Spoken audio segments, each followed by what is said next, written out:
Hello, hello. I hope everyone's excited. I'm super excited and honored to introduce to you Monica Chan. She is a UX researcher at Amazon Alexa and recently completed her doctoral studies in education technology at Columbia University. Her academic research focused on K through 12 STEAM academic and maker education. And so she's clearly committed and accomplished in making such a positive impact on the world. So without further ado, let's give a warm welcome to Monica. All right. Hi, everyone. Thank you so much for the welcome. Sorry I couldn't be there today with you. I was traveling for the week and yeah, but I'm still happy that Impact Lab was able to accommodate my request to join online. So I wanted to have more of an interactive session. I will start with kind of an overview of a couple of things I've done in the past. Yeah, I mean, I'm super open to questions, about anything that I presented or beyond. So, like, feel free to get your questions in mind, and yeah, we can start a wider conversation after. All right, I'm gonna share my screen. Okay, do you guys see my screen? Yeah. All right, yeah. So the title of my talk is Carving a Niche at Tech Plus Social Impact. I've been a doctoral researcher at Columbia University Teachers College for the past 5 years. And I recently defended my dissertation, actually. So I am at the end of it. Yeah, and I also last year started CareerContact, which is an organization that's based in Southeast Asia that focuses on UX and data science education for middle to high school students. And that was kind of a side interest of mine. And I'll talk more about it later. But yeah, so all right, let's dive right in.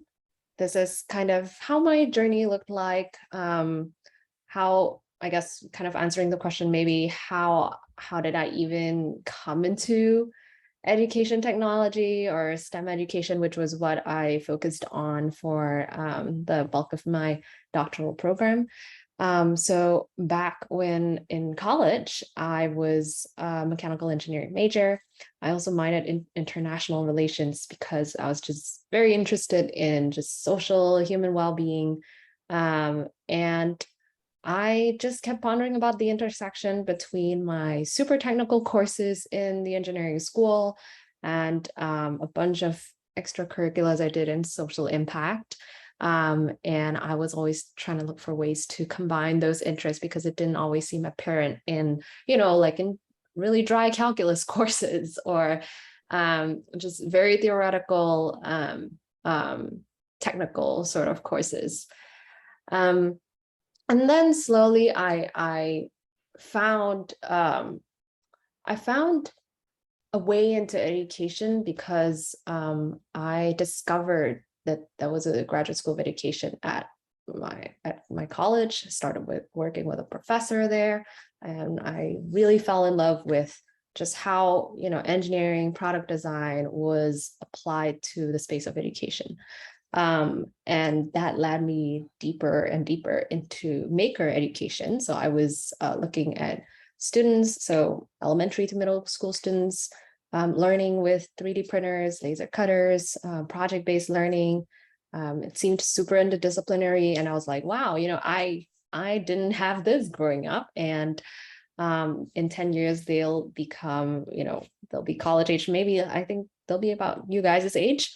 Yeah. And, things would have changed so much. So I took that as an opportunity to just really go deep into what I became very passionate about, which is like K-12 STEAM maker education under the realms of the learning sciences.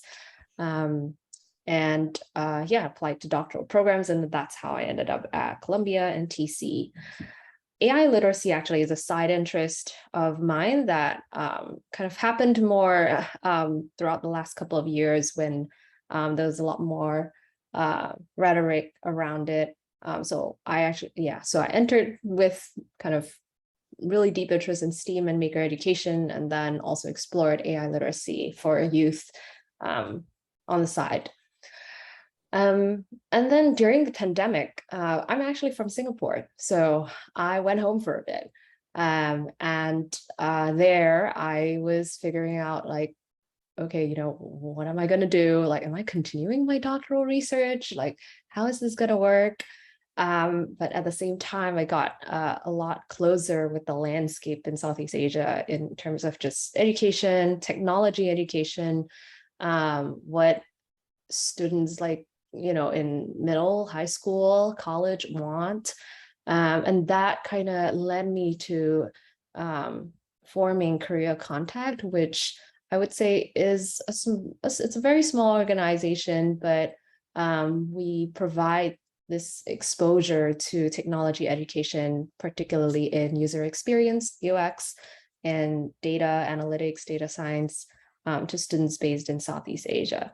So a couple of schools I've worked with were in Singapore, Thailand, and we pair these students up with small enterprises and nonprofits, a couple of startups to do project-based learning along the way. So I think that kind of stayed very much in what I believe in education. So, hands-on learning, project-based learning, getting out there, real-world applications. Yeah, so it was really interesting for me to kind of just dive into this area with just a very, being new to everything. And then, moving forward, like, I'd love to have a discussion with you guys later on, combining interests, passions, making an impact in whatever you want to do or whatever projects you're doing. I'm sure this is a very highly driven crowd that I'm speaking to. So yeah, let me dive a little deeper into each of these segments of my journey, and yeah, with more pictures. So here's me at college. I mentioned I was in mechanical engineering, and then UNICEF was one of my extracurriculars that I did for like 4 years, all 4 years at college. And I felt at that time the two were very separate. I would be doing really like, problem sets day and night, or late into the night, usually, maybe not so much in the day. And like, running UNICEF, the chapter at Stanford was sort of like, something that really drove me. Like I loved the community there. I loved the people. I loved learning from students from many other majors. And it was hard for me to kind of combine. I was like, okay, so where do I, where does the line seems very mutually exclusive? Where can I find that sweet spot to combine like these interests in social impact with engineering? And it wasn't until about junior year, I mentioned just now, where I discovered the School of Education. I was in like kind of many places. I was like, oh, am I interested in like humanitarian aid, or more of like just advocacy broadly, social well-being, or, education or health and sustainability. Like there was so many areas too that I was interested in.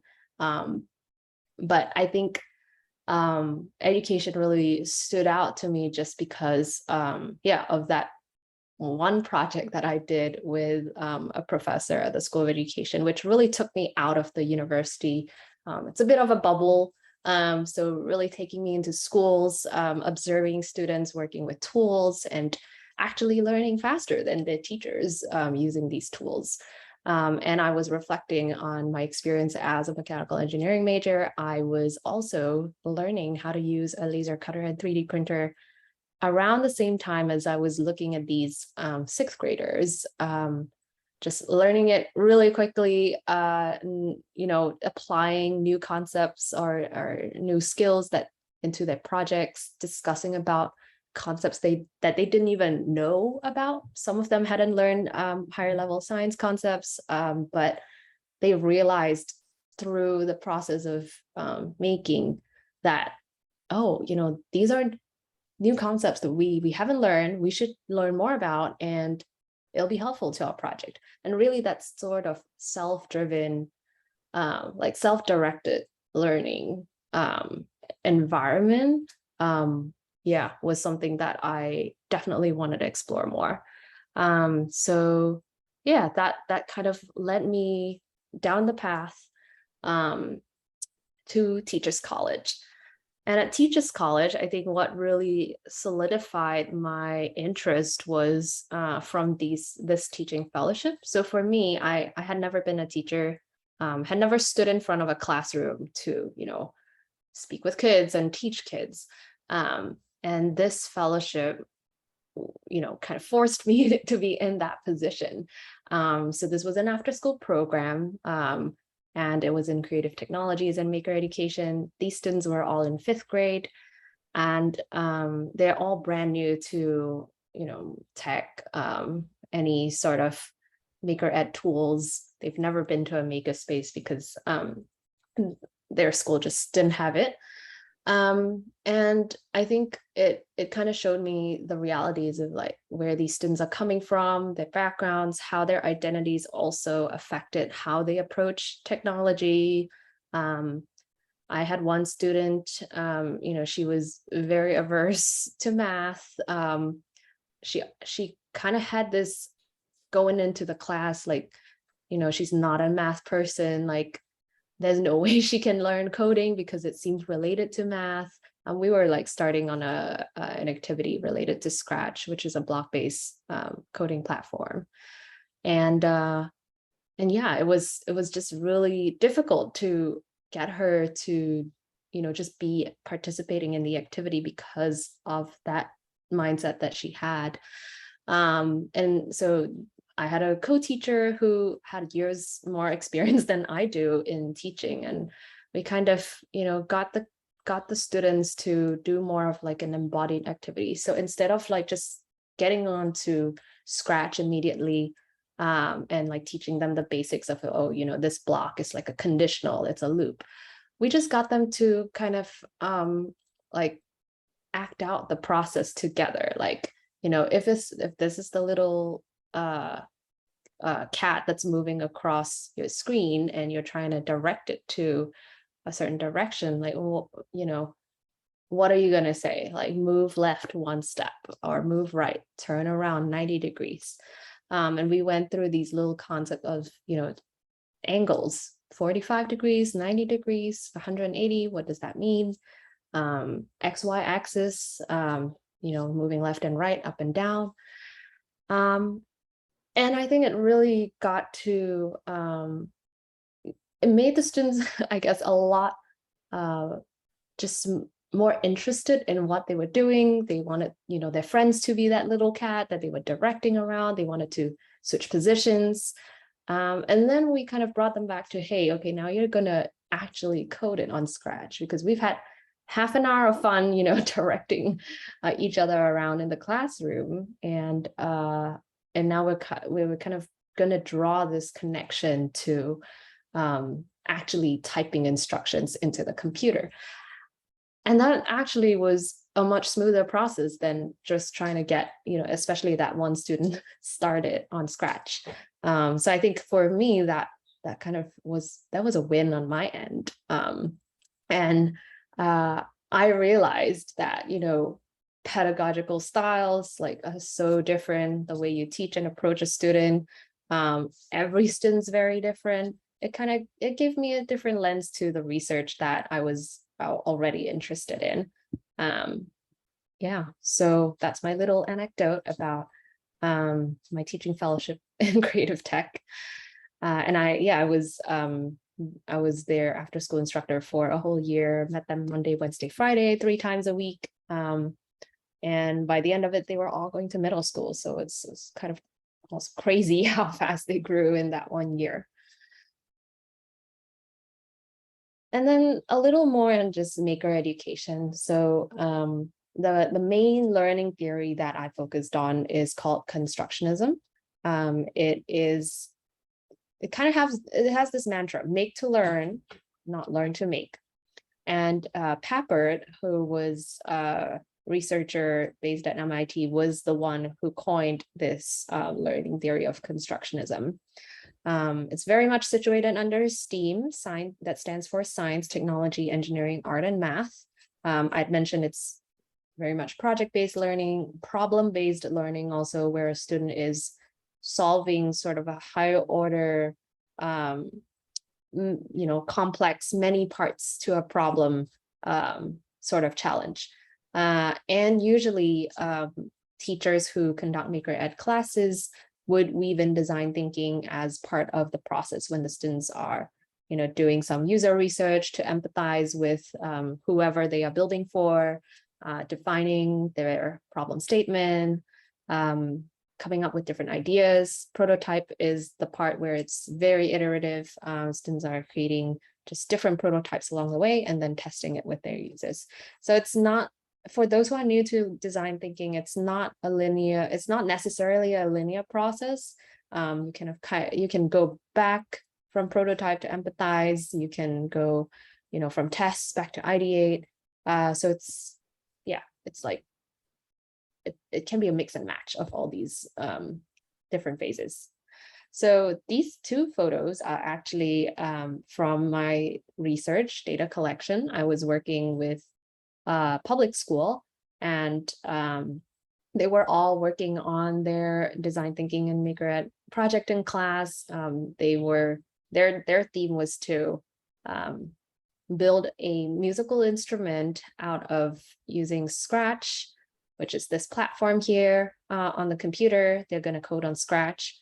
They're going to upload their code on a Makey, which is a microcontroller that will be able to make the sounds that they would like their instrument, the song that they would play on their instrument. And the instrument would be made of either recycled materials, art materials found in class. And my focus was actually not so much on like their the actual like curriculum of the Maker Education project and program, but more of formative assessment. So formative assessment is this iterative process of providing feedback to students, checking in with one another, reflection. It's not, I would say it's the opposite of summative assessment, which is usually a grade, say at the end of a module, or some sort of percentage score. And the main idea of formative assessment is to help these students identify their strengths and weaknesses along the way, help them be more, like closer to their learning, making their learning visible along the way. So a more less of a product focus and more of a process focus. And as part of my dissertation, I also iterated on a couple prototypes of this tool that I called the Co-Creator app, which is designed to help these elementary school students document their process, think about and reflect about challenges along the way. For example, like if you see this little chart here, it's meant to be sort of a confidence level indicator, where at different points in time, students would think about, how frustrated am I feeling, or am I feeling confident about this step? And I'm going to, like rate a score for myself. These are subjective, so, it's not used to compare one student to another, but it's more of like for the student themselves to see like, how are they feeling throughout the whole process, like in one class or over time, over the next few weeks. And I would say it's always a work in progress, although I have defended recently. And it's, it's for students to collect these artifacts that they document, and also for teachers to systematically track where the students are at, like what gaps in knowledge or skills they have, kind of an opening, it could be an opening like for a conversation or discussion between a student and a teacher or within a student group. So many uses, but yeah, my interest in this, at least for my dissertation, was more on the formative assessment aspect of maker education. Yeah, so that's a bit of what I did at TC. I did a bunch of other stuff. Like I mentioned, I was also on the side interested in AI literacy, interested in misinformation and disinformation, especially that rose more from the COVID pandemic because of a lot of fake news flying around, and how I'm just interested overall in just how, youth respond to all these different types of information that they see online. So yeah, these are some other interests that I have. And then here on social entrepreneurship, this was a thing that I unexpectedly explored since I was back at home in Singapore during the pandemic, and then just trying to get my feelers in the whole landscape. Yeah, and so Southeast Asia is right down here. And Singapore is a very, very tiny country. Like you can't even see it on the map here at the tip of the peninsula. So for me, I wanted to, I realized that in Singapore, there is a very rigid structure to what students study in terms of core subject areas. There are some, extracurricular programs and all that are more related to technology that are coming up. The government is heading towards this direction where they want to infuse like maker education and hands-on learning very much more into the core curriculum. But in general, I would say students are still not as knowledgeable about fields such as UX and data, which I am also very passionate about. So I think like expanding out of Singapore, the other Southeast Asian countries, I would say Singapore is the smallest and most developed out of the Southeast Asian countries. So there was a lot of opportunity for education, learning, growth, and just exposure for middle to high school students around the region in UX and data. So this was kind of the three tiers that I worked with. I really wanted to focus on the students, especially students with minimal background in design, data, and technology, and students who would not, may not have as much access to these fields. I focused on UX and data analytics since that also spoke with my background. I had some prior experience in these two areas. And I really wanted it to be very much project-based, hands-on learning, which is in line with constructionism, since I think that theory has very much focused my research and my approach to pedagogy in general. So working with these students, but then pairing them up with either small enterprises, startups, nonprofits based in Southeast Asia, so that they can learn from more on the industry side of things, but also cultural, since sometimes, like say, a Singaporean student might be doing some work more with, say, a Thai foundation, and they're at the same time learning a bit more about a different country, different challenges that a whole different population may face. So this is my foray into social entrepreneurship. I do it on the side. It's still ongoing. And I think it's also a way for me to stay connected with my home and the region that I care a lot about, also just at a distance, since I'm based in the US right now. Yeah, so that is more also of a sort of a personal connection.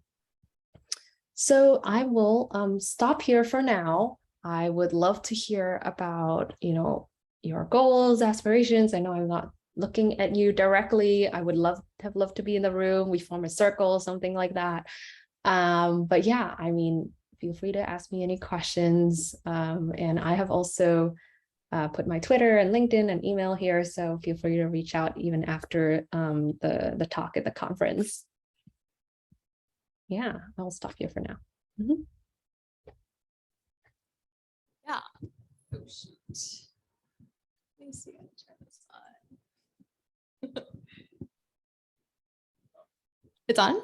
Awesome. Thank you, Monica, for such an empowering and enlightening talk. Does anyone want to start us off with a question or, talk about your goals, aspirations? Yeah, and feel free to introduce yourself also. I can see the room, but not really well, but yeah. Yeah. Hi, Monica. My name is George. A question I have was, how do you find your footing when you have interest in like the sectors of engineering, education, and for me, it's more or less financial literacy as well. So seeing how you have experience at Teachers College and learning about how how best to teach students and you're making education experience, what do you feel like Teachers College has provided you in terms of like preparing yourself in this field, and what was that experience like? Yeah, I think Teachers College has done a lot. I mean, I've spent 5 years there. So I think it's all about seeking out these just different opportunities. I think it's great that you also have many different interests, and it's all kind of a way to find like what that intersection is. And it's not always easy. It doesn't come like super clear to you. Like, you don't one day wake up and be like, oh, I see it. And I think for me, I've kind of accepted that it's going to be a meandering process. It's going to be changing also over time. I think with new circumstances, with news, with things that happen in your personal life, I think these interests and intersections can change along the way. I think in terms of like how, like your question as to like how TC has provided me with that foundation, I suppose. So, like for example, that teaching fellowship was under TC. That was, what really opened my mind when I'm actually in a classroom setting, handling with students, teaching them directly, interacting with them and getting to know their lives, also personal lives, apart from just who they are at school. I think that was a very profound experience. And I'm very thankful that TC just had that fellowship for me.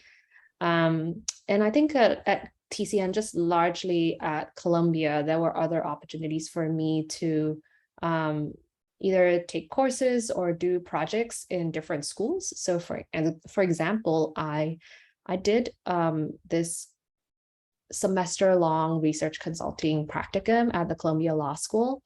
And I was working with other students who were from law, they were from business school.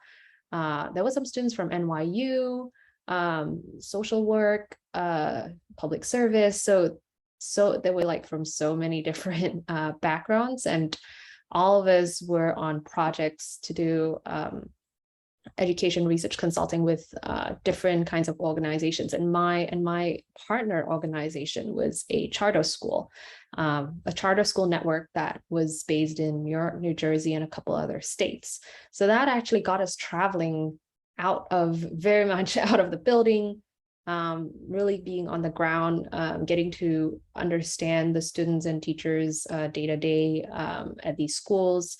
We were focusing more on how they were, I think the project was more on the development of fellows. So these are younger teachers who come into the school for a couple of years. And yeah, they work with these students who are usually from disadvantaged backgrounds in the charter school and in the neighborhood. So that itself was also another very eye-opening experience that I didn't even put on my slides, but yeah, that gave me the skills, to see that, the research skills that I'm doing in my doctoral program has also a lot of application into research consulting. For example, if I'm working, like say, with a whole other organization, it gave me a chance to be presenting to the president and vice president of the charter school network. So, interacting with people who are very high up and, are really looking to learn from you.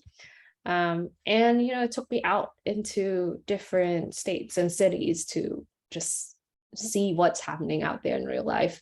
I think for me, I just never wanted to be a researcher who sits in an ivory tower. So I loved that field work, loved going out. So that was another experience. This is a really good question because I have so many to talk about, but I'll just tell you one more experience that I had that was also very eye-opening for me. At Columbia, under the Entrepreneurship and School of International and Public Affairs. It stands for so SIPA is the short form, the name of it. So this was a fellowship I had that connected me with the Brazilian public education system. And I was completely new to Brazil. So there was a partnership between Columbia and the Lemon Foundation, which is a huge education foundation in Brazil. And we were doing an edtech design project with Lemon Foundation, and that took me to schools out in Sao Paulo. So these are public schools. I was also completely new to just the whole system of how public education works in Brazil. There are some similarities in the types of student populations within like US, like say New York City and Sao Paulo. But again, I mean, infrastructure wise, there are the differences. There are cultural differences also. And I think this particular project actually really made me a lot more sensitive to these just culturally sensitive either policies, infrastructure in schools. And it was an international experience. So, nothing like I had done in like, say, at the Columbia Law School project, which was a lot more local. So that was another really great experience. So I think overall, in terms of just answering your question, it's just seeking out these opportunities, being open-minded to them, like, coming in with an open mind to learn and sponge up whatever there are going to be unexpected things that happen, say on your trip, or getting to a school and just not expecting, like, throw your research plan out of the window, and it wasn't how it was expected at all. There are going to be these sort of things that come up, but I think with every sort of experience, you'll learn a bit more from it. Yeah. Thank you so much, Monica. I really appreciate it. Yeah. Hi. My Hi. name is Berlin, and I recently graduated from NYU with a Bachelor of Science degree in Nice. computer science. So currently I'm trying to prepare for tech interviews, and I want to know what is your advice for trying to to learn skills and to like prepare for these interviews, because I've been trying it on my own and I feel very like overloaded with all the different information that's coming at me all at once. Mm-hmm. Yeah, I can imagine. And could you say a little more, what kinds of fields are you looking at, or roles? Because I think that is quite dependent also in terms of the roles. Yeah. I'm looking at software engineering roles, data science, or like any tech roles that fit my skills in general. I see. Yeah. So I just want to be honest, I've never interviewed for a software engineering role, so I don't know it. I don't know the experience firsthand. I've only always kind of heard it from my friends who interview for software roles, that it's a lot of practice. They've been doing lead code a lot, working on some side projects, just getting to really understand like the fundamentals, and being able to, just getting to know the fundamentals really well. So I unfortunately cannot speak to like a personal experience to that. I think so for me, at least, I interviewed more for UX research roles, and I would say I'm in a like little bit different position, because a lot of my past research experiences will culminate it from my doctoral program. So I've technically had 5 years of research experience also, which I kind of reframed into more like, say, either product facing sort of research, and sometimes try to use the language that either the recruiters or hiring managers are looking out for, since I'm coming from academia. So that was kind of my strategy towards interviewing for UX research in tech firms. Probably for data science, it could be something similar in terms of like, reframing to certain like language that you're using to sort of speak the same language, but then also knowing your projects really well, being confident. I think, you kind of win half the game already if you come across super confident, what the problem statements you're working with, exploratory questions. These are your methods that you're using in data science. And then these are some of the findings. But then what I found was very important is that, talking about the impact that you had either to the product or the team, or even to your colleagues, like how did you bring that back? Why was your data science exploration important? And yeah, that one was similar to UX research. So in my role as a UX researcher, I've worked more closely with data scientists. So I think like there are some similarities in that process, and impact is always a very important feature, or not feature, but like aspect, I suppose, that that hiring managers look out for. So yeah, I hope this was helpful. Let me know if you would like more detail, like, happy to also chat like separately via email or LinkedIn. Yeah. Thank you. Mm-hmm. And I guess we have a couple more minutes. Yeah. Hello, Monica. Hi. Thank you so much for this insightful talk. My name is Mathangu, and I'm a rising sophomore at Jackson State University. So I have a question on the learning model that you spoke about, which is the formative assessment. Mm-hmm. So I just wanted to ask how exactly you conduct these assessments, and what spacing and frequency that you have found to be effective for these. Mm-hmm. Thank you. Yeah, thank you for asking about my research. Yeah, so formative assessment, like this was pretty dependent on the school and the program that I was working with. So for one school, they had weekly sessions, like their classes met weekly for maker education. So this formative assessment happened more like on weekly basis. So students would be posting, their documentation, their artifacts on the account, and then their teacher may look at it asynchronously after. And then when they come back next week, the teacher may give some real-time feedback to them, or some teachers would type like sort of a comment on the app. So it's very dependent on the context. And then for another space I worked with, it's an informal makerspace. The students can drop in anytime during the holidays. So some students go every day, and then some students go like a few times a week. And whenever they're in the informal makerspace, they have mentors, these adult mentors who will float around, help them along the way, develop their projects. So in that sense, formative assessment looked a little different. So, they might be jotting down their ideas, taking photos and videos. For those who come every day, they might do it every day.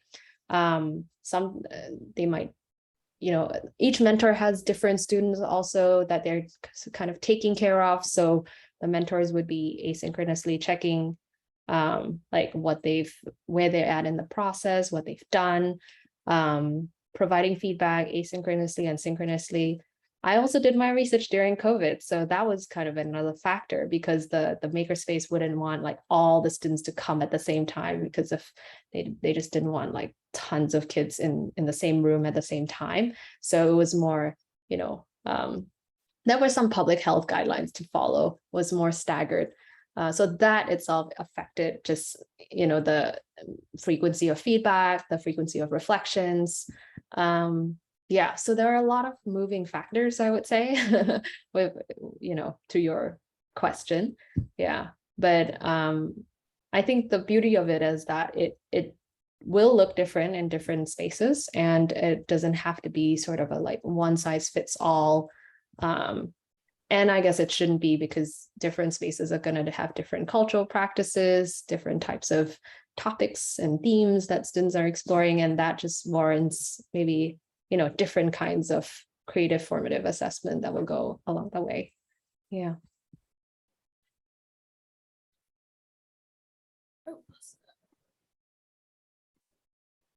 Hi, Monica. My name is Philip.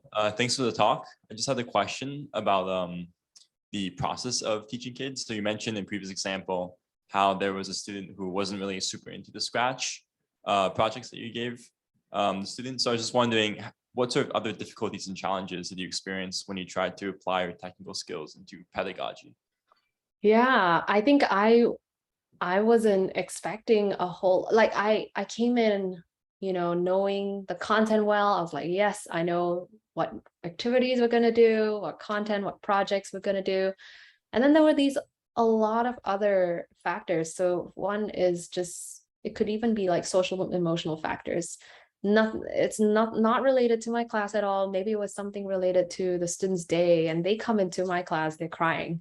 They're just crying and they can't stop. And I'm like, okay, well, I think we need to kind of address this first before, we go on with the class. And sometimes it's either, it's a lot of like classroom management, behavioral management. It could be pulling the student out, talking to them first about what's happening. Are they okay?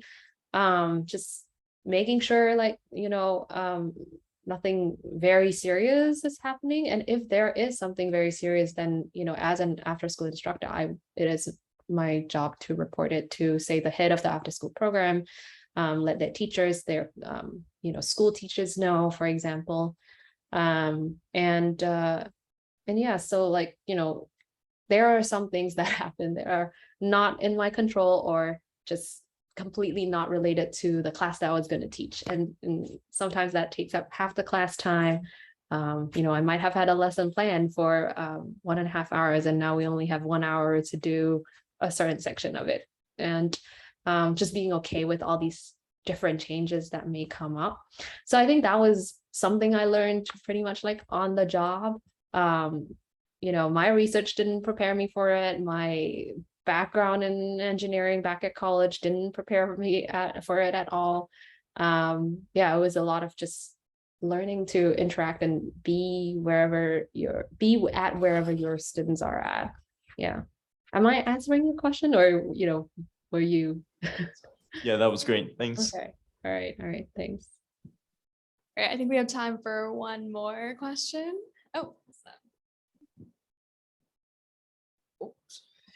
Hi. Hi, Monica. My name is Andy. I'm a rising senior in college.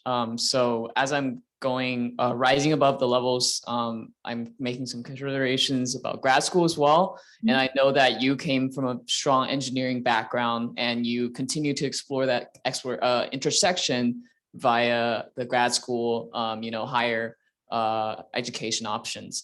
But I was wondering, is that the best way to explore that intersection, or are there other avenues that you could also take, through the industry, through fellowships or whatever? Yeah.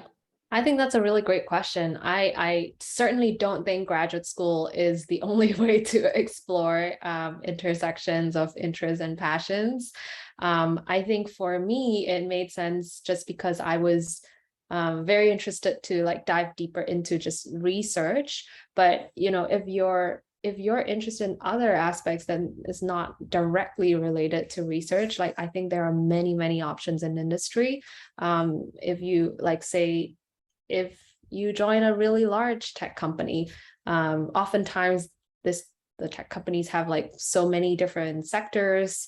There are many different teams that are working on like intersections. Like you could, for example, be a software engineer on a health related application of feature.